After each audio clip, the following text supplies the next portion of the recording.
It's been so long కదా నేను ఒక మంచి షార్ట్ వీడియో పెట్టి ఇలా కుకింగ్ కిచెన్ వీడియో పెట్టి చాలా మంది వెయిట్ చేస్తూ ఉన్నారు. ఐఎమ్ సో సారీ, నేనే కొంచెం బ్రేక్ తీసుకున్నాను అనమాట. ఇది లాస్ట్ సండే షూట్ చేసిన వీడియో.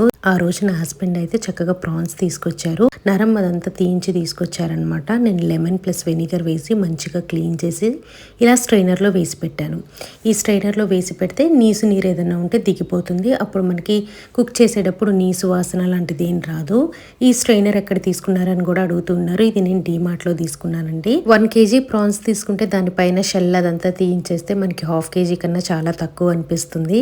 నేను యాక్చువల్గా 2 ఆనియన్స్ పడతాయేమో అని చెప్పి పీల్ మొత్తం తీసిన తర్వాత మళ్ళీ నాకు ఎందుకో తీయగా అవుతుందేమో 2 ఆనియన్స్ వేస్తే అని చెప్పి 1 ఆనియన్ మాత్రం కట్ చేస్తూ ఉన్నాను.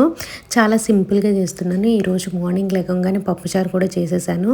అండ్ దానిలోకి సింపుల్ ఫ్రై లాగా అని చెప్పి రొయ్యల వేపుడు చేస్తున్నాను అనమాట. ఈరోజు లంచ్లోకి హాట్ వైట్ రైస్, పప్పుచారు అండ్ రొయ్యల వేపుడు చాలా సింపుల్గా చేసేస్తున్నాను. ఎక్కువ మసాలాలు ఏం వేయను. కొద్దిగా ఆయిల్ వేసుకున్న తర్వాత 4 లవంగాలు, చిన్న దాల్చిన చెక్క వేస్తాను. ఈ ప్రాన్స్ మనం క్లీన్ చేసి పెట్టుకున్నాం కదా, అది ఈ ఆయిల్లో వేసేసి బాయిల్ చేస్తానన్నమాట. ఈ ప్రాన్స్ అన్ని వేసేసి ఇప్పుడు కొద్దిగా పసుపు అయితే వేస్తాను. పసుపు వేసేసి ఇక్కడ కొంచెం సాల్ట్ కూడా వేసుకోవచ్చు. నేను మర్చిపోయాను యాక్చువల్లీ. సాల్ట్ కూడా వేసేసి మనం మూత పెట్టేస్తే ఇందులో నుంచి ఎక్కువ నీరు వస్తూ ఉంటాయి. అది బాయిల్ అవుతూ ఉండగా నేను ఇక్కడైతే బియ్యం కూడా కడిగేసి పెట్టేసుకుంటున్నాను.